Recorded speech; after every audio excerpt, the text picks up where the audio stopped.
The island waits. January 31st, 1944, dawn breaks across the Marshall Islands in cold grey light. The atoll named Kwajalein sprawls across 93 islands and islets, the largest coral atoll on Earth, cradling a lagoon measuring 839 square kilometers.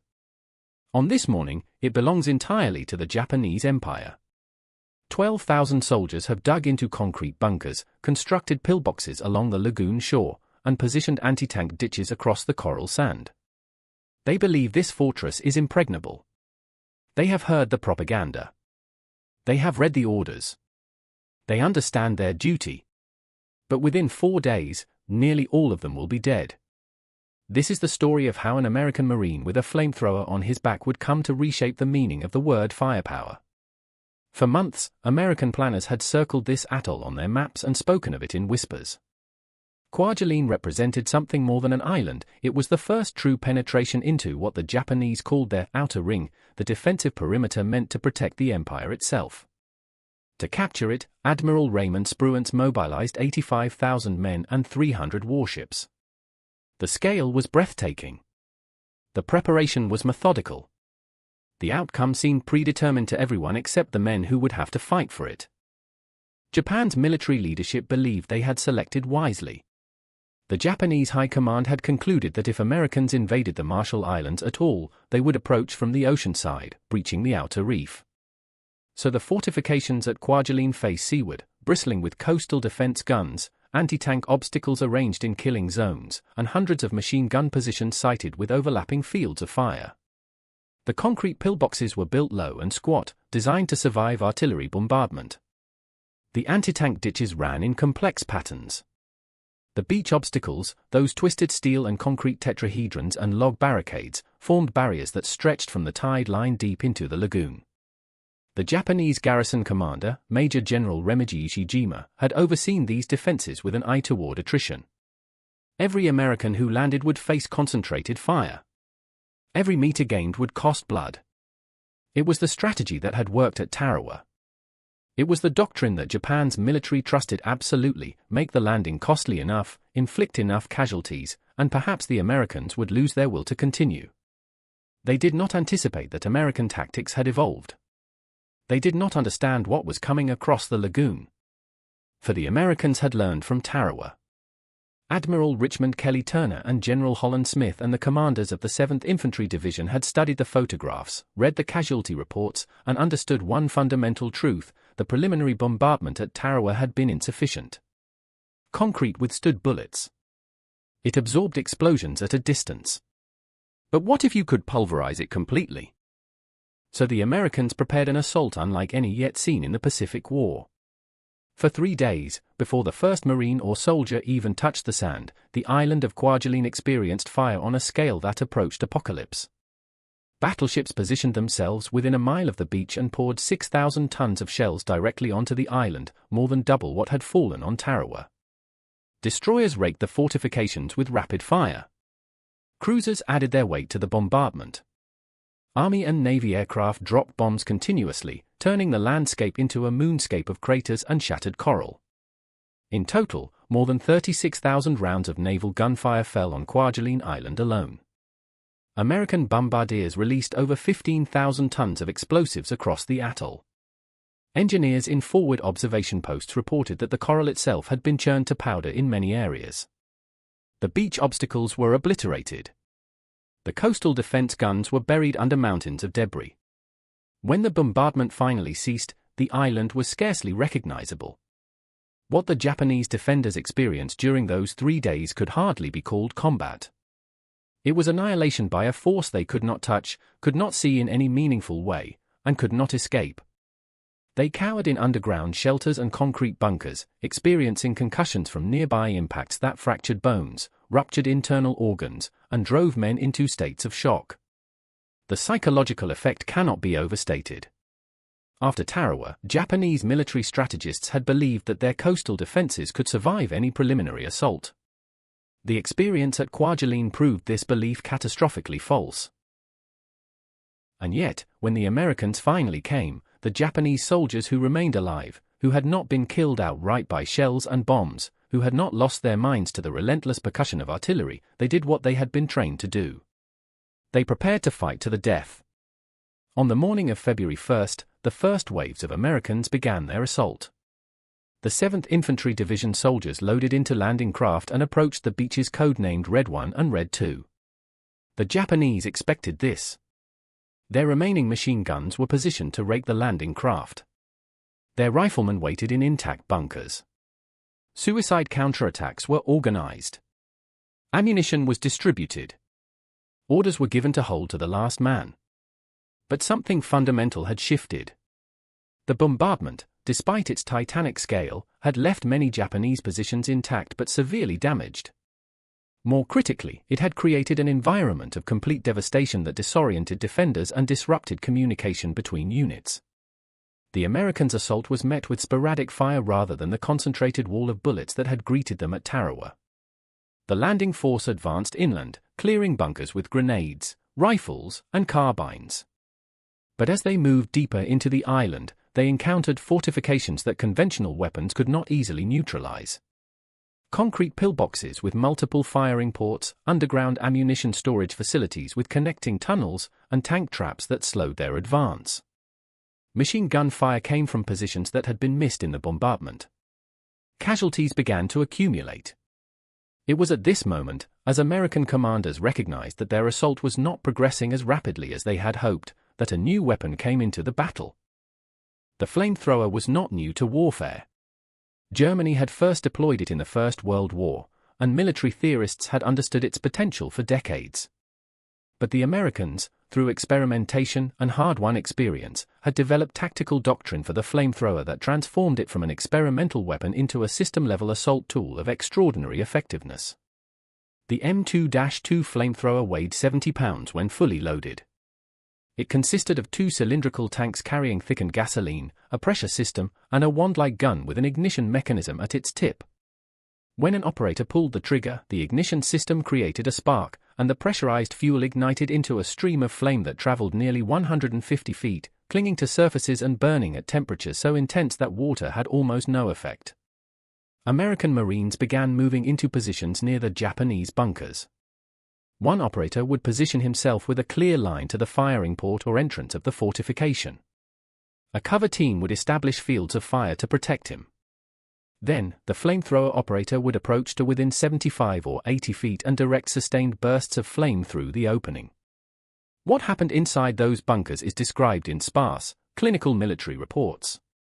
The flame entered the confined space, expanded, and filled the chamber with superheated gases.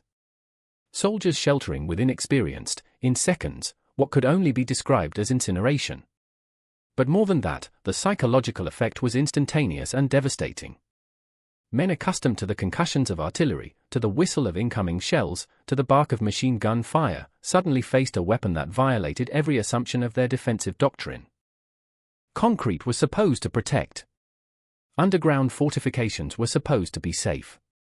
These rules had been rewritten by a Marine with a flamethrower. Japanese soldiers who survived the initial wave of flame emerged from secondary exits and connecting tunnels in states that American medical personnel described as various states of distress. Some were burned beyond recognition. Others had inhaled superheated gases that had destroyed their lungs. Many refused to return to underground fortifications, even under direct orders from their officers.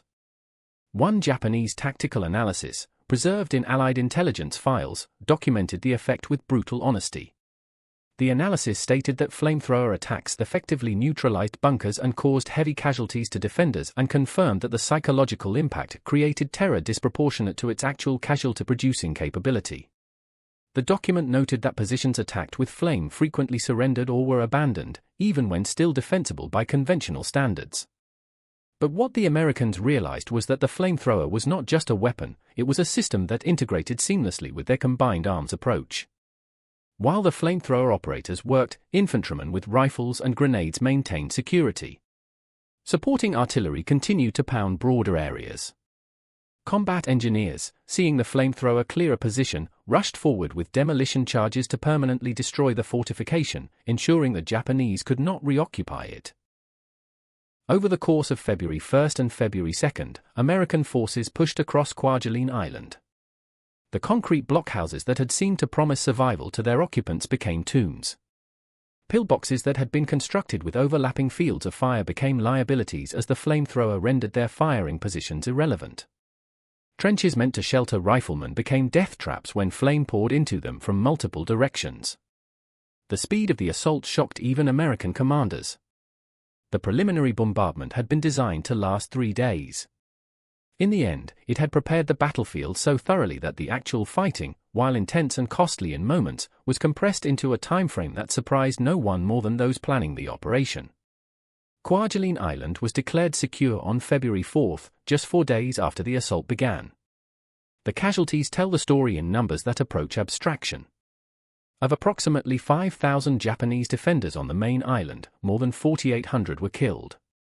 An additional 3,500 Japanese died on the northern islands of WWII and Namur, which fell to the 4th Marine Division in similar fashion. In total, approximately 11,000 Japanese soldiers, who had begun the battle fortified by confidence in their defenses and orders to fight to the death, were dead within 4 days. American losses, by contrast, numbered 372 killed and approximately 1,900 wounded across the entire operation. The mathematical disparity is almost incomprehensible. 46 Japanese soldiers died for every American who fell. But the numbers, terrible as they are, mask something more important. They obscure the gap that had opened between what the Japanese military expected the war to be and what the war had actually become. The soldiers who came to Kwajalein had been trained in an ideology of sacrifice and honor. They had been promised that their courage and their willingness to die for the emperor would be rewarded with victories that would exhaust American resolve. They had been assured that Japanese fortifications, properly constructed and properly garrisoned, could not be overcome. What they discovered, in the short span of 4 days, was something entirely different. Consider what the captured Japanese soldiers and survivors told their interrogators. They described arriving at Kwajalein with expectations shaped by military propaganda and the teachings of their superiors. They had been told that American soldiers were soft, that they relied too heavily on machines, that Japanese discipline and courage would eventually overcome American material superiority. They expected hunger because Japanese military doctrine treated hardship as a test of character. When rations were distributed, small portions of rice mixed with barley, occasionally supplemented by dried fish or pickled vegetables, this was considered not deprivation but proof of soldier virtue. A full belly was considered a luxury that only weakened resolve. The initial shelling, the endless bombardment, had been shocking but in a way that could be processed through their existing worldview. Artillery and air attack were expected in modern warfare. But when the Americans finally landed, and when those Marines with the flamethrowers began their work, something broke in the Japanese defensive psychology. The weapon violated every principle of their training. It turned concrete and steel into liabilities rather than assets. It filled bunkers, which were supposed to be places of safety, with fire and suffocating heat. Soldiers who had been willing to charge into machine gun fire, to accept death as preferable to surrender, found themselves transformed into desperate survivors fleeing from flame. A few Japanese prisoners were taken. Of the 5,000 defenders of Kwajalein Island, only 105 were captured rather than killed. These survivors reported to American interrogators a consistent theme: shock at how thoroughly unprepared they had been, not for combat, but for this specific type of combat. One officer, later interviewed, spoke of watching pillboxes, which represented the apex of Japanese defensive engineering, rendered obsolete by a single Marine with a tube on his back. But there was something else in these interrogations, something that American psychological warfare specialists noted with particular interest. The prisoners expressed astonishment at the abundance of American supplies. They had arrived at Kwajalein with a certain number of rounds of ammunition, a specific ration allocation, and orders to make it last. What they encountered, in defeat, was something their propaganda had never adequately prepared them for: the material expression of American industrial capacity. When Japanese soldiers were taken into American holding areas, they were fed American rations. These were not luxuries in the American context, they were standard military issue. But from the Japanese perspective, they were almost incomprehensible in their abundance. Canned meat, vegetables, fruit cocktails, chocolate bars, coffee, and the legendary Spam, that canned pork that would become the symbol of American material superiority across the entire Pacific War. Japanese soldiers who had been conditioned to accept hunger as proof of virtue, who had rationed their small portions of rice with discipline, found themselves in front of American soldiers eating varied meals from metal cans. The symbolism was absolute. It was not just the food itself, though the chocolate and coffee were shocks to systems that had been denied such things for years. It was what the food represented, a nation that could feed its soldiers well while fighting a war across half the world. A nation with such surplus production that even basic rations would seem luxurious to those trained to expect deprivation. One captured soldier, in an interrogation report, asked simply, "How can we defeat a nation that feeds its soldiers like this?" This question captures something essential about what occurred at Kwajalein. The victory was not merely military. It was ideological. It was a collision between two fundamentally different systems of human organization and, more importantly, between two different understandings of what war demanded and what it could achieve. The Japanese military had been founded on principles of sacrifice, discipline, and spiritual will. Officers taught that a soldier suffused with sufficient imperial devotion could overcome any material obstacle. The Americans, by contrast, had been forged in a system that believed in the marriage of material abundance and technological innovation. An American soldier received supplies because he was valuable as an individual, because his nation had the capacity to keep him alive and fighting. The difference was not merely logistical, it was philosophical. The flamethrower, in this context, was not simply a weapon. It was the physical manifestation of American philosophy. It was material abundance converted into tactical capability, industrial production converted into fire and terror, the nation's capacity to manufacture and deliver weapons converted into victory measured in days rather than months. When Admiral Chester Nimitz reviewed the battle reports from Kwajalein, he found his own optimistic timelines exceeded. American planners had expected the capture of the atoll to take weeks. Instead, it had been measured in 4 days. The path to the Philippines seemed suddenly closer. The distance to Japan's inner defensive perimeter seemed suddenly shorter. For the Japanese military command, the implications were catastrophic. They had believed, or had allowed themselves to believe, that their defensive doctrine could achieve what their naval and air forces had failed to achieve, a war of attrition that would exhaust American resolve. But Kwajalein revealed a terrible truth: attrition requires time, and time was something the Americans had in abundance. The island-hopping strategy, which had seemed risky and audacious just months before, now appeared almost inevitable. Each island could be captured not through months of grinding siege but through a formula that was becoming terrifyingly efficient: overwhelming preliminary bombardment, rapid infantry assault, and tactical employment of specialized weapons like the flamethrower to eliminate strong points. The formula was being refined with each battle, and each refinement made it more lethal and more rapid.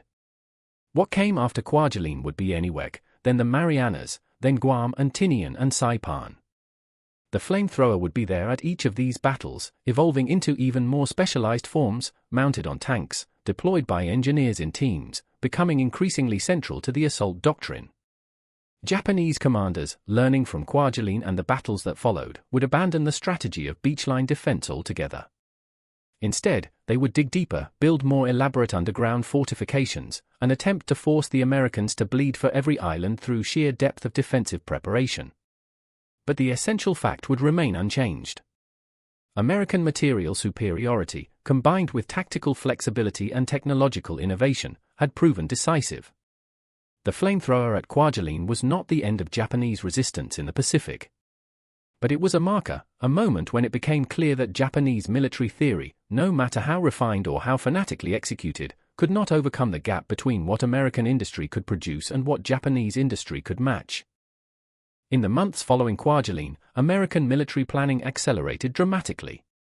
Carrier task forces, amphibious assault squadrons, and supply convoys moved forward at a pace that seemed to violate the laws of logistics.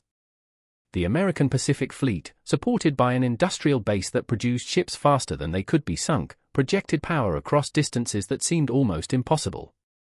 The barrier had been broken. The outer ring had been penetrated. Everything else seemed to flow from that moment. The 12,000 soldiers who had fortified Kwajalein with confidence that they would defeat any American assault had been reduced to approximately 1,000 survivors within 4 days. The victory was complete, but it was also something more: it was a demonstration.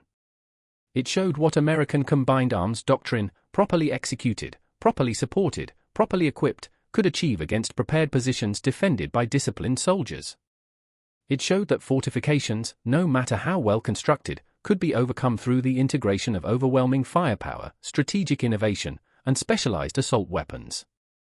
It showed, above all, that in a war fought between an industrial giant and a nation stretched to the breaking point, time runs differently. For the Americans, time brought more ships, more troops, more weapons. For the Japanese, time brought only the certainty of eventual defeat. Kwajalein represented not merely a military victory but a crossing of a threshold. Beyond it lay the Philippines, beyond that lay the home islands themselves. The defenders of Kwajalein had hoped to make their stand on that atoll, to inflict sufficient casualties to discourage further American advances, to perhaps buy time for some miraculous reversal of fortune. Instead, for days and 12,000 casualties later, they had inadvertently ushered in the final phase of the war. The flamethrower operator who advanced across that coral sand, carrying his 70-pound burden of fuel and ignition, was not conscious of being a symbol. He was a Marine doing his duty, executing tactics that had been refined through blood and learning. But in the mechanics of his assault, in the way the flame cleared a bunker, in the way it transformed a position meant to be impregnable into a vulnerable point waiting to be exploited, he embodied something fundamental about how wars are truly won. They are won through the marshalling of resources, through the relentless application of industrial capacity, through the integration of material abundance into tactical doctrine. They are won by those who can continue producing more weapons, more supplies, more soldiers after the battle is already decided in principle. They are won by those who understand that courage, while essential, is not sufficient when matched against an enemy whose factories can turn out more steel, whose ships can deliver more ammunition, whose organizational systems can process more men through training and replacement. The island of Kwajalein, small and insignificant in the vast expanse of the Pacific, became a monument not to Japanese courage, which was not lacking, but to the triumph of a different kind of strength. Not the strength of the spirit or the willingness to die, but the strength that comes from the ability to make and to sustain. The strength of democracy itself, expressed in the form of industrial capacity and technological innovation, delivered by a nation that believed its soldiers deserved to be fed, supplied, and equipped with the best weapons it could produce. In February 1944, on an atoll in the Central Pacific, that strength proved decisive. And in the 4 days that followed, the war changed in ways that would echo through the rest of the Pacific conflict and beyond, into the post-war world where American abundance would be the dominant fact shaping international order. The flamethrower remains in use today, modified and refined, but fundamentally unchanged in principle. It is a weapon that turns chemical energy into thermal devastation, a tool of intimate destruction. But at Kwajalein, it was something more. It was the sound of an industrial giant asserting its superiority not through ideology or courage, but through the simple fact of material abundance converted into tactical capability. When we examine what occurred on that island in those 4 days, we are not looking merely at a battle. We are looking at the collision of two irreconcilable worldviews, tested against each other in the crucible of modern warfare.